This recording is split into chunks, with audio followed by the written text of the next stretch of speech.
Hello, ನಾನು ನಿಮ್ಮ ಪ್ರತಿಮಾ ಅಡಿಗ. ಇವತ್ತು ಟಿಫಿನ್ ಬಾಕ್ಸಲ್ಲಿ ಏನು ಮಾಡ್ತಿದ್ದೀನಿ ಅಂತ ಕುತೂಹಲ ಇದೆ ಅಲ್ಲ. ಇವತ್ತು ಮಲೆನಾಡು ಕಡೆಯಿಂದ ಕಡುಬು ಮಾಡ್ತಾಯಿದ್ದೀನಿ. ಏನು ಕಡುಬು ಅಂತ ಅಂದ್ಕೊಂಡಿದ್ದೀರಾ?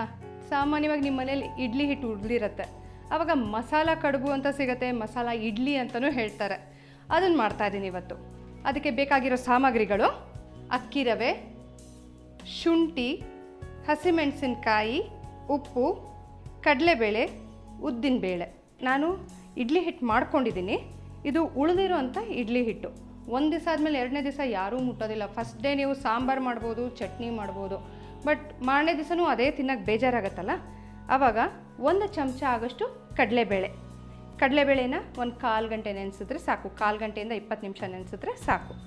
ಮತ್ತು ಶುಂಠಿ ತುರಿದಿರೋದು, ಹಸಿಮೆಣಸಿನ್ಕಾಯಿ ಪೇಸ್ಟು ಹಾಕೋಬೋದು, ಹೆಚ್ಚಿರೋದನ್ನು ಹಾಕೋಬೋದು. ಈಗ ಫ್ರೆಶ್ ಆಗಿರೋ ಇಡ್ಲಿ ಹಿಟ್ಟಕ್ಕಿಂತ ಮಾರನೇ ದಿವಸ, 2ನೇ ದಿವಸ ಇಡ್ಲಿ ಹಿಟ್ಟು ಏನು ಉಳಿದಿದೆಯೋ ಅದರೊಳಗೆ ಮಾಡಿದ್ರೆ ತುಂಬ ಚೆನ್ನಾಗಿರುತ್ತೆ. ಇಡ್ಲಿ ಹಿಟ್ಟಿಗೆ ನಾನು ಈಗ ಶುಂಠಿ ಹಾಕಿದ್ದೀನಿ, ಹಸಿಮೆಣಸಿನ್ಕಾಯಿ ಖಾರಕ್ಕೆ ಎಷ್ಟು ಬೇಕೋ ಅಷ್ಟು ಹಾಕೋಣ,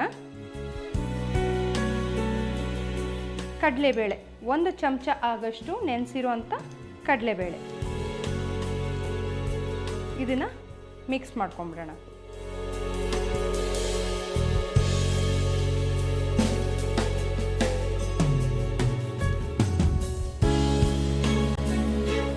ಗಮನದಲ್ಲಿ ಇಟ್ಕೋಬೇಕು, ನಾವೇನೇ ಇಡ್ಲಿ ಬೇಯಿಸ್ಲಿ ಕಡುಬು ಬೇಯಿಸ್ಲಿ ಆವಾಗ ನಾವು ಗ್ಯಾಸ್ ಆನ್ ಮಾಡಿಕೊಂಡು ಇಟ್ಕೋಬೇಕು. ಯಾವಾಗ ಹವೆ ಬರುತ್ತೋ ಆವಾಗ ನಾವು ಲೋಟಕ್ಕೆ ಹಾಕಿಡಬೇಕು. ಈಗ ಸಣ್ಣ ಸಣ್ಣ ಲೋಟ ಮನೇಲಿರುತ್ತಲ್ಲ ಆ ಥರದಕ್ಕೆ ಹಾಕ್ಕೊಂಡ್ರೆ ಚೆನ್ನಾಗಿರುತ್ತೆ, ಇಲ್ಲ ಅಂದರೆ ಹಲಸಿನ ಎಲೆ ಬರುತ್ತೆ. ಇದು ಆದಷ್ಟು ನಾವು ಮುಕ್ಕಾಲು ಹಾಕ್ಕೋಬೇಕು, ಯಾಕಂದರೆ ಬೆಂದಾದ್ಮೇಲೆ ಉಬ್ಬಿರುತ್ತೆ.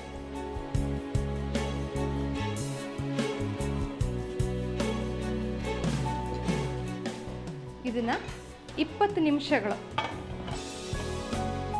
ನಿಮಿಷ ನಾವು ಬೇಯಿಸಬೇಕು.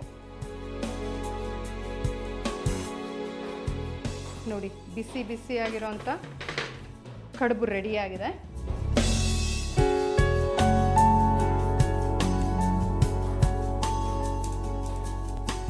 ಈಗ ನಾವು ತೆಗಿಬೇಕಾದ್ರೆ ಒಂದು ಸತಿ ಚಾಕಲ್ಲಿ ಈ ಥರ ಹಿಂಗೆ ಮಾಡಬೇಕು.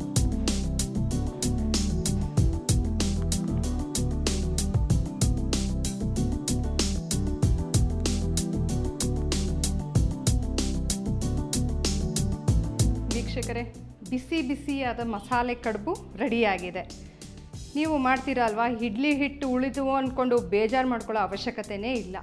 ವೆರೈಟೀಸಲ್ಲಿ ತಿನ್ಬೋದು ಇಡ್ಲಿನೂ. ನೀವು ಮಾಡ್ತೀರಾ ಅಲ್ವಾ?